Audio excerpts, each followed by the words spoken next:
Hello, National Team Development Academy. My name's Tyler Hildebrand.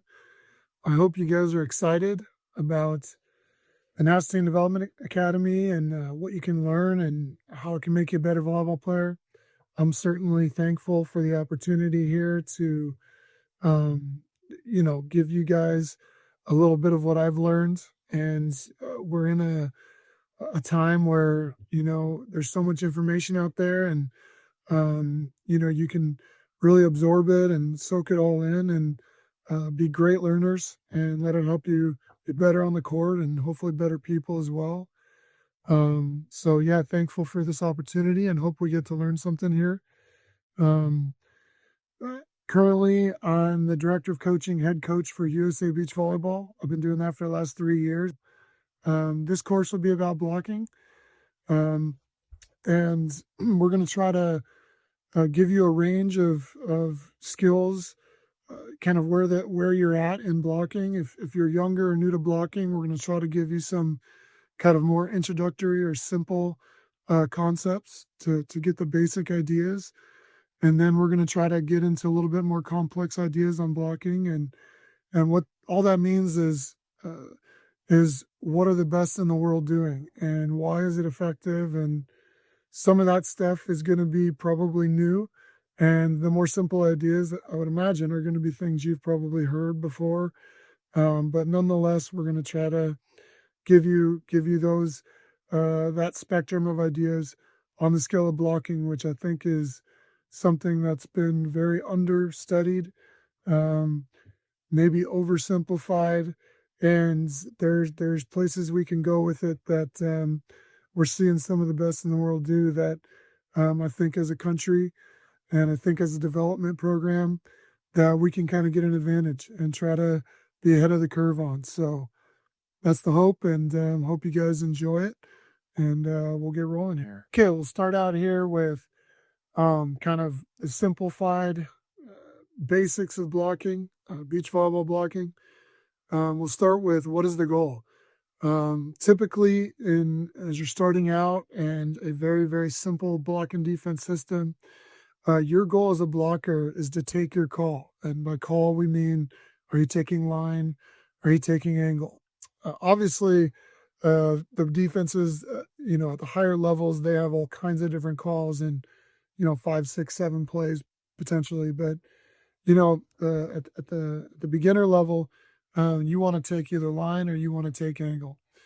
You want to be able to pull when applicable. So balls off the net, the attacker can't make a hard swing. Maybe there's some other reasons, but you want to be able to pull so that you're not leaving your defender stranded. So that's a very important part of blocking at the lower level. And the overall idea here is that you're going to block a hit, either in the line or the angle, depending on your call, and you're going to play defense around that block. And that's kind of the goal. The goal is to set the block up and have your defender play defense around what area you're taking. So that's kind of the simplified goal for beginner blocking. Okay, starting position for simplified blocking. Okay, first we'll talk about physically. What do we want to do with our body? A lot of indoor players, when they start, they're taught to have their hands up by their face or even over their head.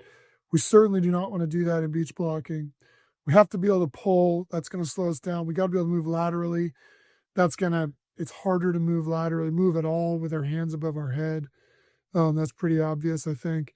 And there's no real advantage to having them up there. There's no quick attack typically and things like this. So you want to have your hands relaxed, your elbows bent, kind of relaxed in front of your chest. They can be lower. It doesn't really matter, just not high. Your body, you want to be stacked. You want your hips, shoulders, knees, all kind of in line and stacked. You don't want to be off balance, leaning one way or the other. You don't want to have your hips way back and your head way forward. So you want to be stacked and upright. And then the last thing with our body, we want to get some depth, and you want to go as deep as you can go when you're going to jump, not when you're setting up. But when you're about to jump, you want to go as deep as you can go, as long as your chest stays up. As soon as your chest goes forward, that's too deep. You can work on mobility to get deeper, strength to get deeper, but as a starting point, you don't want your hips to hinge and your chest and your head to go forward. That's too low and it screws us up for a lot of different reasons. Okay, so depth is good if our chest is up. Okay, then positionally on the court, where do we want to be? Where do we want to start? Question for you guys, um, for you guys to try to think about for a minute. You can pause the video. Um, do you want to be where? Do you want to be in between the setter and the passer, and then moving to be in front of the attacker, or do you want to start in front of the attacker? Okay. The reason I brought that question up is because we typically see the blocker set up in between the setter and the attacker. And typically that's adding movements later in the play that we don't need to and can make you late to get over there in front of your attacker and set up. The one time that you do want to be paying attention to being closer to the setter maybe is if there's a big on-two threat, like somebody hits on-two a lot or dumps on-two a lot, then you might want to change your positioning. But in general, you want to be where the attacker is going to be, which is typically going to be in front of where the passer is to some degree. If you set up in between, you're moving late, that you can be off balance. The sand is uneven.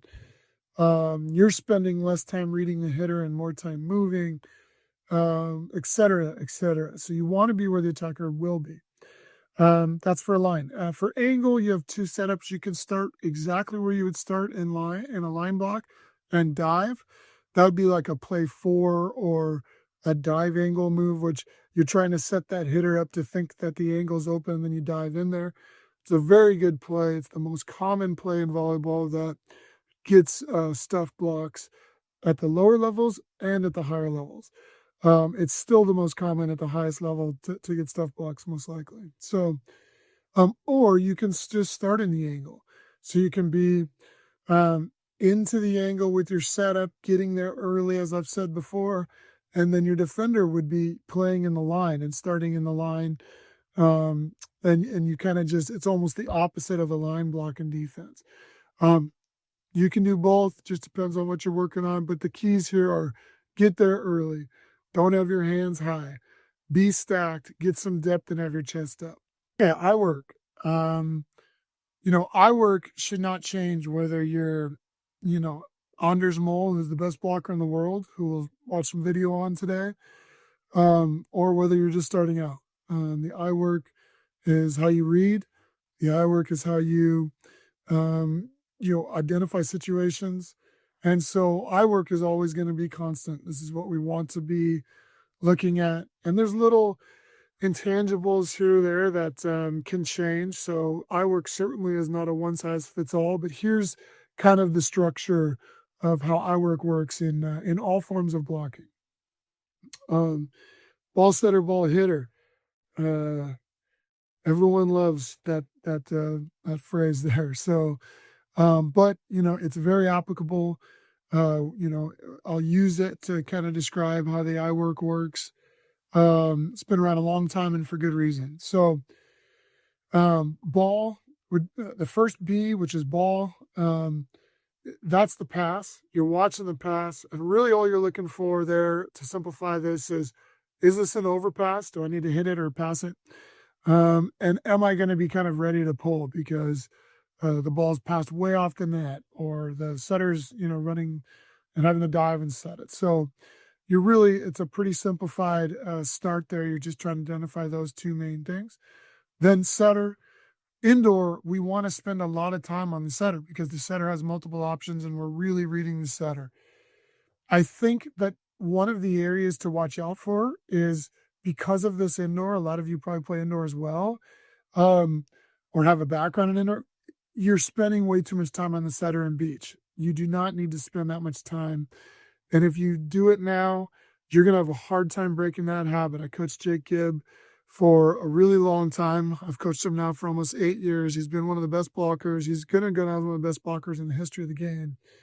And, even to this day, it's hard for him to get off the setter. And it's just a habit. And so you want to break that habit early. The reason is they're only going to do one of two things. They're going to set it over the net, attack it over the net. They're going to be an attacker, um, or they're going to set one player. So, really, the two things we're looking at there is, are they an on-two threat? Do they look like they're going to attack? Or are they maybe running some kind of a shoot, some kind of a weird play that you can read, but really you're going to pick that up on the hitter. So as you can see, there's not a lot of information to get on the setter. So get your eyes off the setter pretty quickly. Okay, then the next ball, which would be the set. You're watching the set. This is going to give us a lot of information. But again, this is the second area where we need to learn to get off of this with our eyes a little sooner than we usually do. And if you don't do it now, it's going to be a hard habit to break. So anyway, but what you're trying to look for is your block timing. Like, how high is the set? How low is the set? When do I need to jump? When do I, set up my positioning? So you're hopefully there early, but maybe the set drifts a little outside or inside or off, and you have to pull. So we're getting a lot of information here on pull, positioning, and our block timing. And once we gather that information, we got to get our eyes off of that and get on the hitter, which the H for ball setter, ball hitter stands for hitter. This is the most important part of the play. You need to be looking at the hitter for as long as you can. And I have another question here.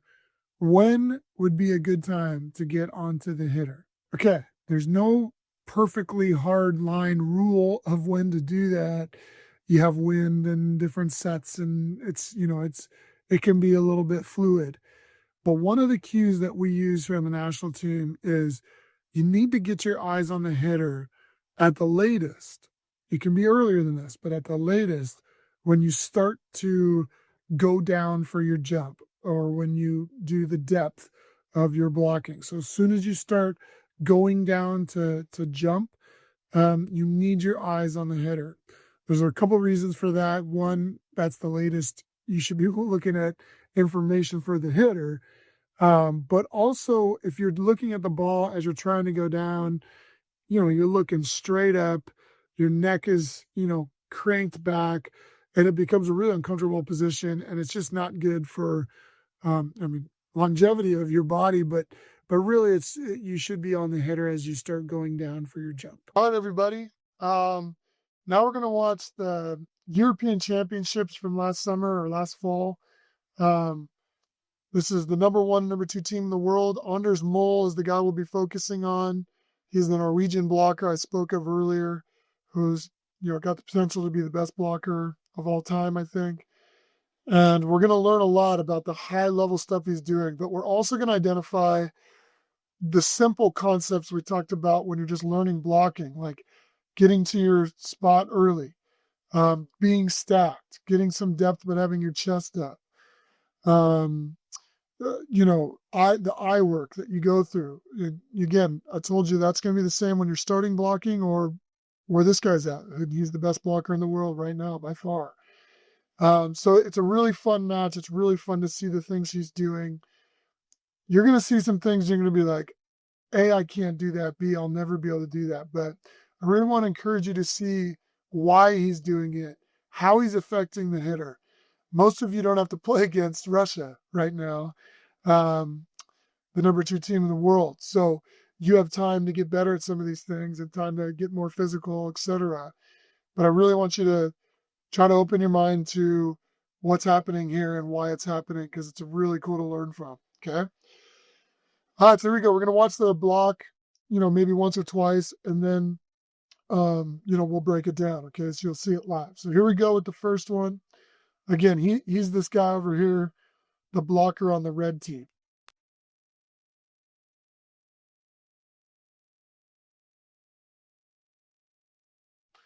Okay, big move outside his body.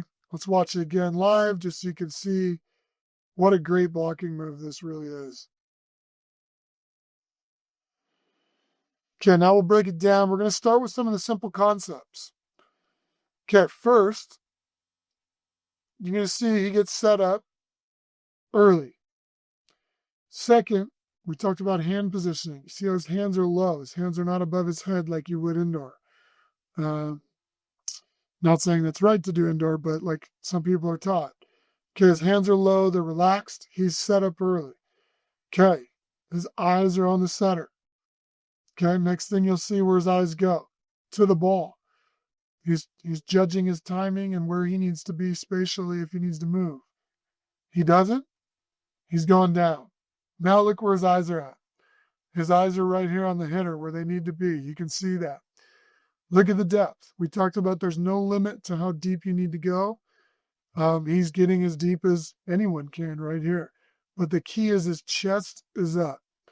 So there you go. That's most of the components all in one block here. Now getting to some of the most of the simple concepts. Now getting to some of the complex things. Defenders in the angle. Blockers kind of mainly in the line here, maybe a little inside of it, but on the line here. And usually that means that this angle is open. Okay? We talked about being attacking the hitter's range. So Krasnonikov has great angle range. He's going to hit this ball hard angle. Watch how far outside his body he gets here. He goes from here to there.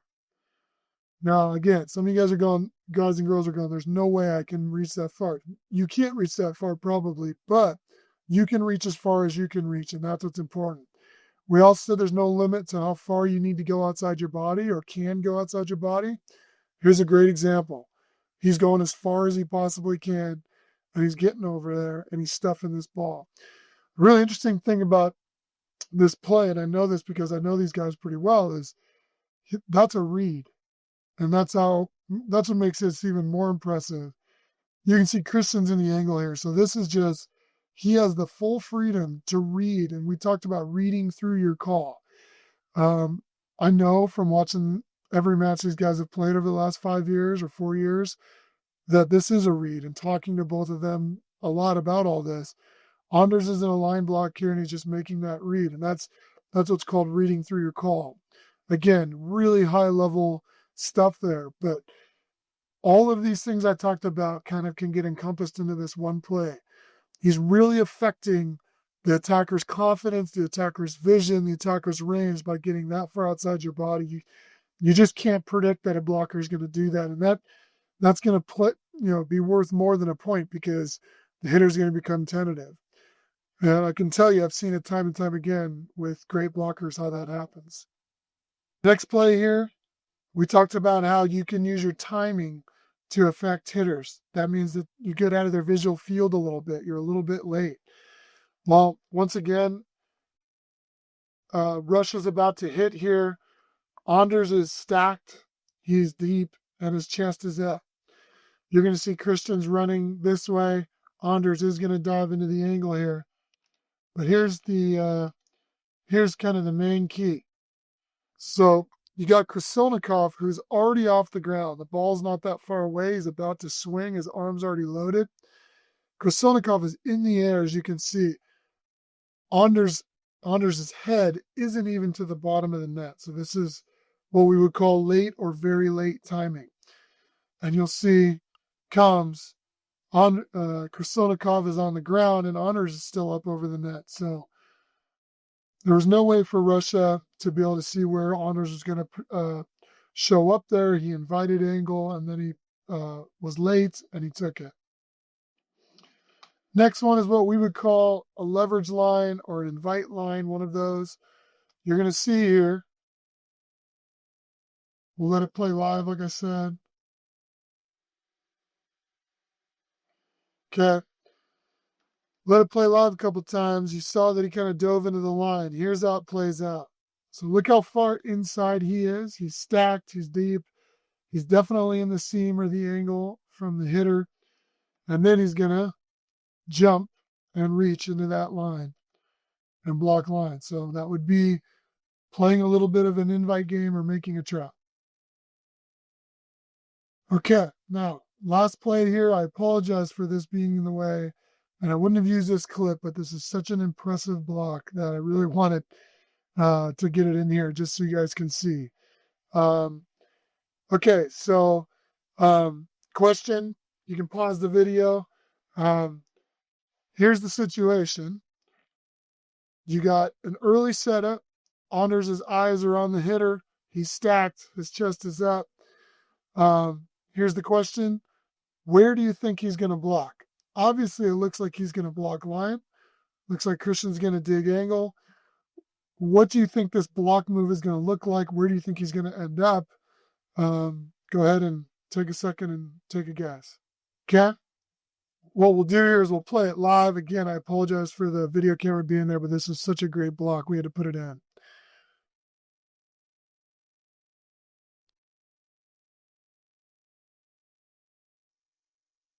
Let you watch it again.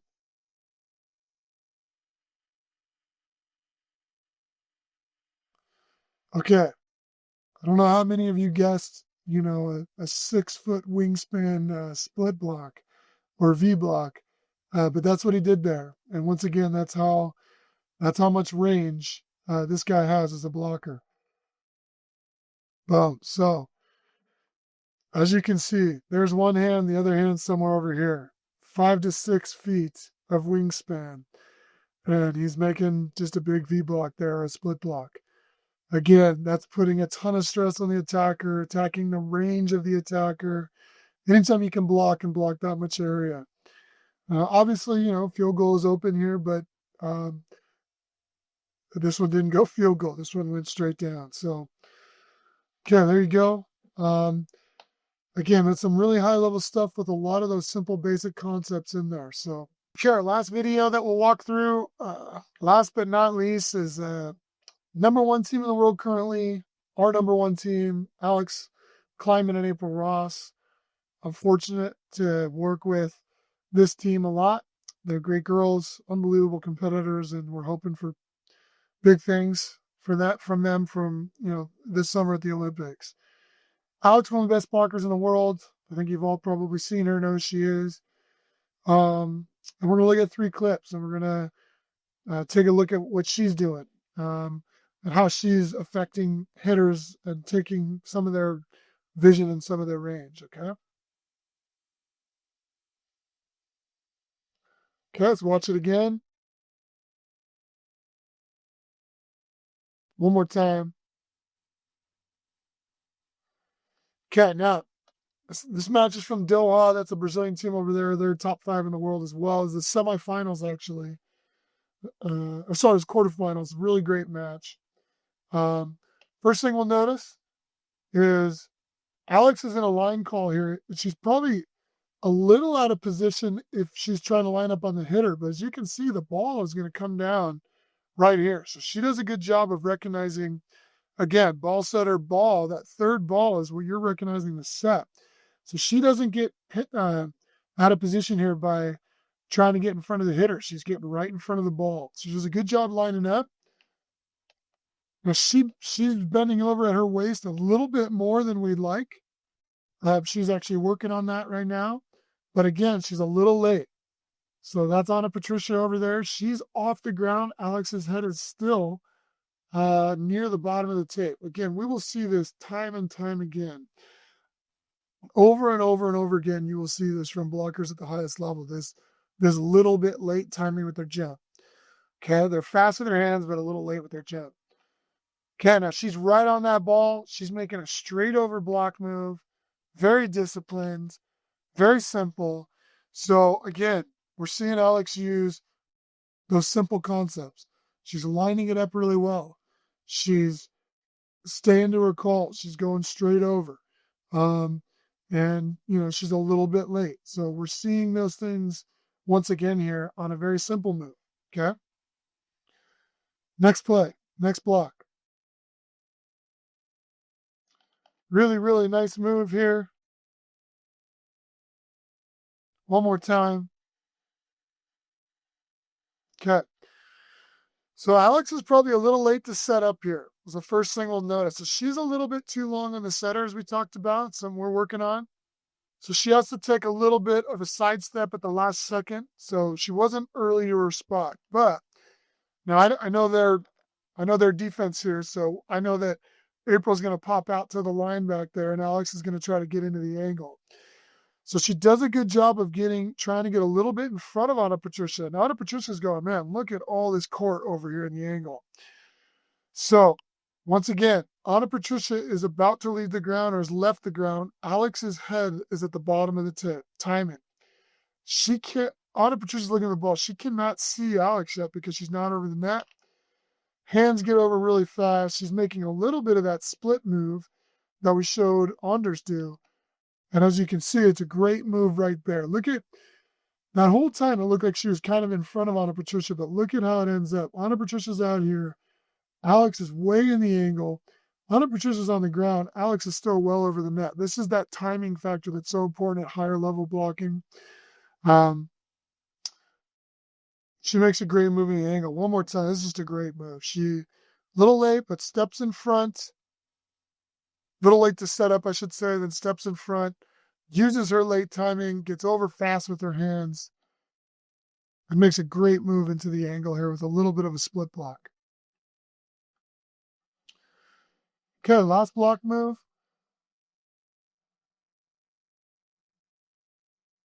Let's watch it again. Okay, we'll pause. Pause the video here. Question for you. Terminology is important because it helps you with cue coaching or cueing yourself. Maybe pause the video and see if you can remember the 3 kind of cues that I've used for this block. There's 3 different countries, us, Brazil, and Australia, if you can remember the 3 cues. USA, we would call this a leverage line block. Australia would call it an invite line block. And Brazil would call it making a trap to the line. So that's what she does here. She's setting up inside. The ball is going to get out there. She's got pretty good depth. Her eyes are definitely on the hitter. And look at this now. This looks wide open. This is like it looks like she's just inviting Anna Patricia to hit line. And as you can see, she makes a really, really big move into the line here outside her body. Now, Alex is making really big outside her body moves. It's not as far as Anders was, and that's what I was trying to get at, is not all the moves have to look exactly the same, but the concepts are the same. You can see her body's well inside of Anna Patricia here, and she's taking what looks like it was open. And you can see Anna's landing, and Alex still up in the air. There's that little bit late timing. So one more time, it's just a beautiful move. Boom. Okay. Nice job, Alex. Go USA. Okay, in summary, guys and girls, this hopefully enjoyed going through some of that.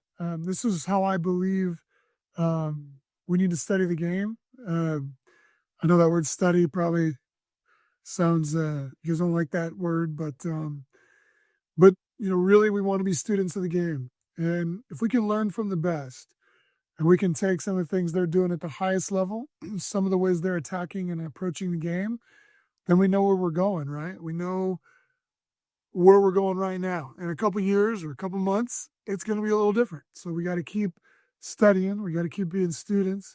But it really is important to know where we're going.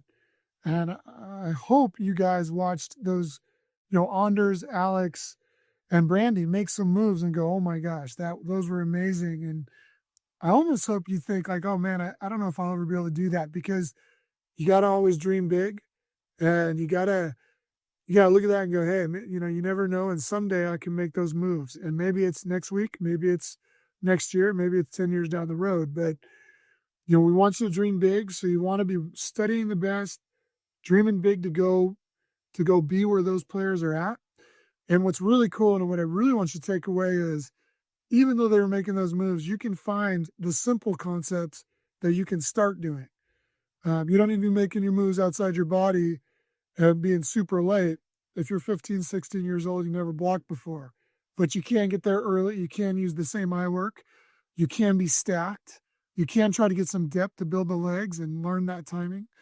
So you can use the things they're doing, and we simplify it down. That's where you start, and you know where you're going. And but I do want to leave you with a challenge to go study the game.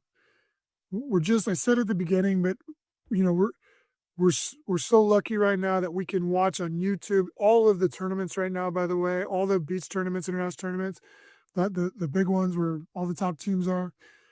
They're all streamed on YouTube. It's really cool. You can watch them. They're saved on there. You can go watch these matches that I showed you. They're all up there. You can search them and watch them. But I just encourage you to be a student of the game. Um, if you're just waiting for your coach or coaches or USA or whoever to hopefully give you all the magic, those are just, or just waiting for, this video or this academy, you're just limited a little bit to what you're getting told. If you're listening to me, great. I hope you do. But, what do I know compared to what is the world actually doing all the time? And that's how I look at it. I look at studying it every day and learning as much as I can. And I think usually we think, oh, we're going to learn from other people. We're going to learn from our teachers in school, our coaches in volleyball.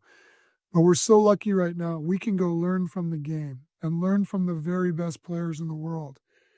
And I think that that's the place to really go learn. So super appreciative of USA to let me share this here. I hope you learned something from me and from what we're seeing. But I also want to leave you with don't stop studying, don't stop learning, and don't stop trying to be great and don't put any limits on where you might be. And so take the simple and the high level blocking, hopefully from this. And if you have any questions, I'm always available. Good luck. Go USA, and hope you enjoyed it.